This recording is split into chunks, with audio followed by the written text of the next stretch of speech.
Have you seen some of these images and videos by Sir Akasi? I think I'm seeing some of them for the first time. Oh, really? Yes, but I'm aware of the issue. Okay. I can't say I'm not. The image that is popular to me is the one that she was with marijuana and smoking and all that, and then she was still properly dressed. Those are the images that I'm familiar with, but some of them I'm just seeing them this morning. But before we go, we even look at some of the, talk about being unclad, literally naked in some videos I learned. And then,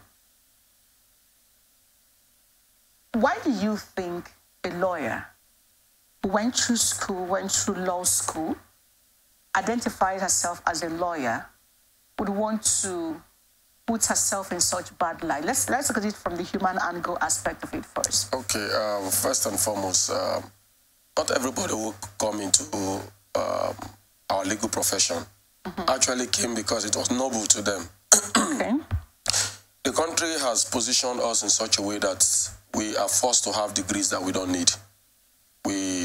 Parents are forcing their children into career choices that they don't want to even do in the first place. Okay. If you consider, I used to have a classmate who deferred admission at his 400 level.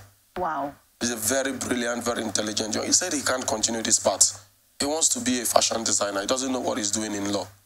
But let's assume that he was able to pull through, go to law school and come out. And then you see him in a fashion house. You're wondering what he's doing there. We also have the ones that pulled out very close and went back to psychology, Department of Psychology, to go and study psychology. And that one, I had to talk with him personally. I said, what is that little problem?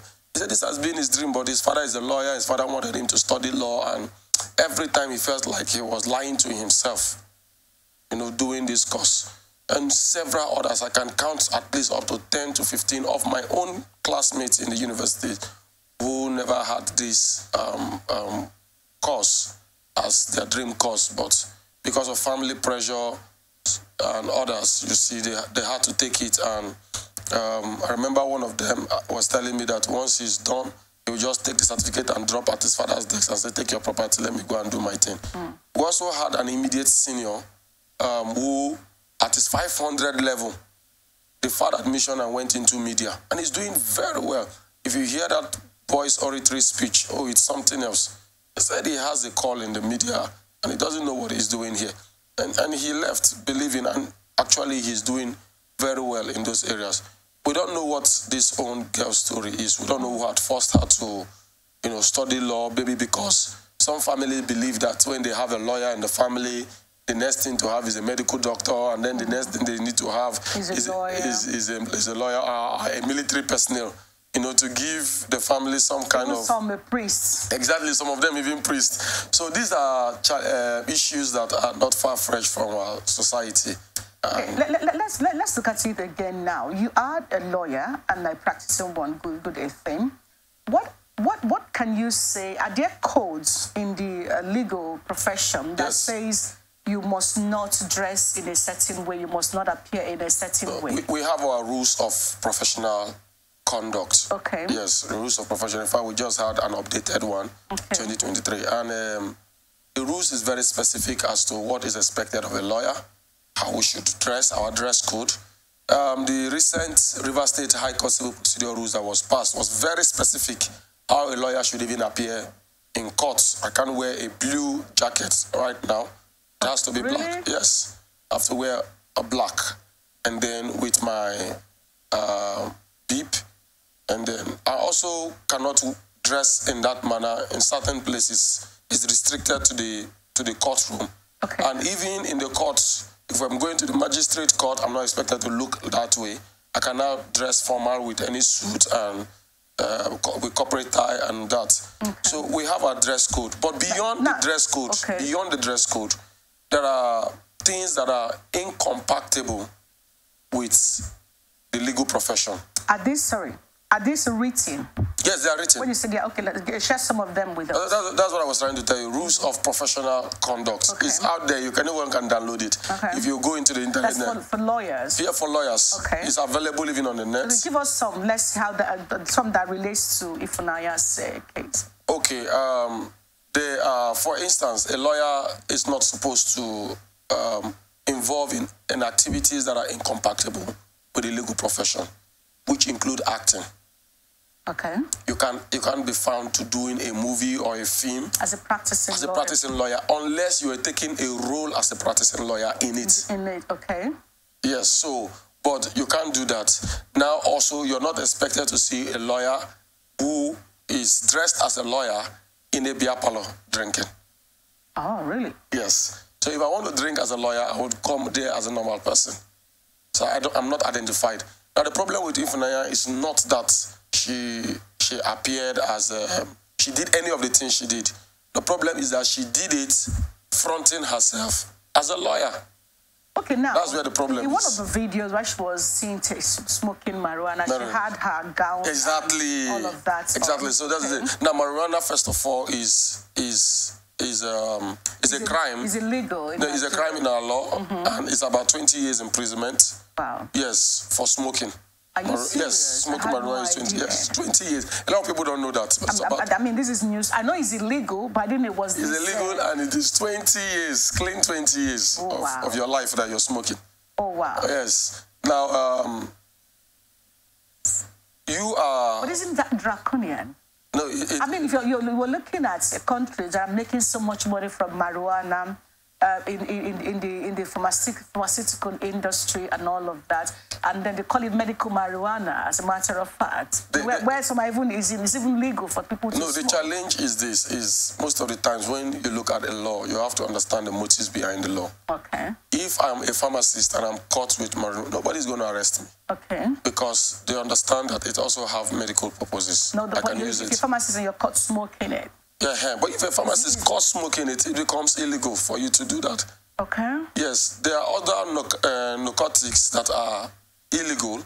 For example, cocaine is highly illegal. Everybody knows that. Yeah, but a pharmacist can actually have cocaine in his possession, and you can't arrest him because it's part of what they use to process some of the drugs and all that. So it's not really about the substance, about the usage or the abuse of it. Okay. The abnormal use of it. That's what the law is trying to do. In Ifunanya's case right now, we have a situation where she doesn't represent the legal profession in how she presents herself in public.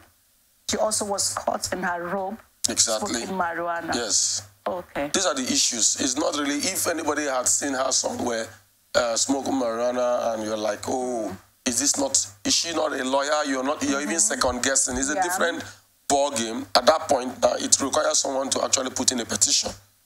First to the police. When the police prosecute and find her guilty, then the NBA will come in for disciplinary actions because you are supposed to be a custodian of the law and not a breaker of the law. But in this case, what she's literally doing is to bastardize the legal profession. It comes with nobility. It carries a high class of respect, and you're saying, oh, not to hell with all this. And I don't know whatever is pushed her into this, but I believe it is far fresh from what a lawyer should be in the society. All right, now having said all of this, you think that there's a panel has been set up, the NBA have already, distanced themselves from her.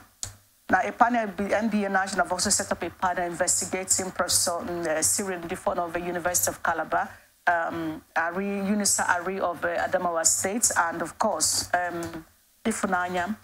Those are the people they are investigating right now. So do you see the NBA coming out with a measure that restricts her or bars her from being a lawyer? For Ifunanya, the answer will be yes, because basically people need to understand that there is a line. I used to have issues with some of my friends. I tell them, when you choose to become a lawyer, you choose not to decide the clothes you wear, choose the language you speak, choose the places you go sometimes. You came into the profession knowing that we're going to put on white and black the rest of our lives. You came into it. So why should you even come to court and you're not properly dressed? Why are you wearing a brown shoe? Is that serious? Yes, that's serious. You can't wear even a brown shoe? You can't wear a brown shoe. Inside the court? Inside the courts. I remember one of the justices, I will not mention him, who caught a lawyer with a brown shoe and walked him out. Oh, wow. You can't do your case. From the day you came into the profession, these are part of the things you should be aware of. But let's even assume that is why Dress code even at the university level. Trying to soak that you're wearing a black. Yeah, I'm wearing a black shirt. Dress code even at the university level is very strict, and dress code even at the law school is taken seriously because it's going to become a very important fundamental part of your practice. Professional life. Yes. Yeah. Now let's even look at an example of someone who wore a navy blue trousers and came to court. I was in court that day. So you can't go aside of your shirt. You can't go to court with this. With this in River State High Court right now, I'm speaking to you now. It has been barred by our new civil procedure rules. Oh, wow. Even before that, there are justices you cannot appear before using dress like this. So you for the females, you can't wear loud earrings. You can't do loud makeups. Yes, I have been in one of the family courts where the lady came in with all the jinglings and all that. And thank God it was a female judge. She told him, "Counsel, you can't appear with before me like this." Oh, wow. She went outside and took everything out. The problem and the challenge is this, is that these are rules that before you even pass your bar finals, it is they repeat it over and over again in the class. It is important. You, before you even became a lawyer, you saw other lawyers. So how did all of this first, like the lady you just talked about, now like Ifunanya, for instance, yes. How did they, is it that they were pretending just to get their law degree and afterwards, you know, they just become something else? Or how did they manage to pass through the exams, write these exams, knowing that these are the rules and still end up breaking the rules? You know, to pass exams these days is about your ability to cram and release back. We even have people who pass exam by simply learning past questions. Yes, it's the truth. It's all right. Yeah, so as for the area of passing exams, I don't think it would be a sound criteria to think that somebody is basically qualified. But I'm saying that the necessary trainings, the information are well disseminated. Yeah. Yes, we are basically indoctrinated, even how to eat in public. That's why we have 3 dinners before you graduate from your law school. Because yeah, it's a noble profession, and the profession wants you to be able to present yourself outside as somebody who has nobility, who is coming from a place of, even if you're coming from the poorest of the background. The moment you become a lawyer, there's this respect the society gives to you because this is what the profession has been over the years. Now you're coming in here, even outside the country, if you're a Nigerian lawyer and you're the UK, you will still get the same respect. I remember my principal was telling me one of the days that it was before, it was at the airport in UK, and they wanted to do this, their normal search, and he just told them, "Oh, I'm a lawyer," and they're like, the respect instantly crept in without saying much more than that. So these trainings are there. Nobody will deny it. If nobody told you in law school, at least you'd have seen other lawyers. Yeah. At least you're working in a chamber. At least you have seniors. I remember one of the days I was moving with a grey trouser. Now, we allow grey stripes trouser. Yes, I remember that. Yes, it's our official. And there's this jacket. Yes, this is our jacket that looks like a monkey coat. Okay. Now. But I think it was usually for senior lawyers. No, it's basically for everybody. Okay. Now, but the senior ones are able to afford it, you know, so they will just have more of that. Yes, it's cheaper for me to have a plain black trouser than to go for that material. Now, but the thing is this. I was working with that grey, and I got, and the senior, it was a light grey, obviously very light. And the senior lawyer called me. He said, "Young man, you're not supposed to be putting on this." And instantly, I didn't even start arguing whether I was right. I just told him, "Senior, this will be the last time you will see me wearing this trouser in court." All right. So we hope that we'll get to know more about this, the Ifunanya and the rest of them. But anyway, I want to say something concerning Ifunanya. Okay. Ifunanya's matter has been long on the internet. I wonder why the NBA is just looking at it at this time. I don't know why the delay, but I think that the NBA should be very swift when it comes to handling some of the disciplinary issues in order to deter other persons from even thinking it or contemplating it.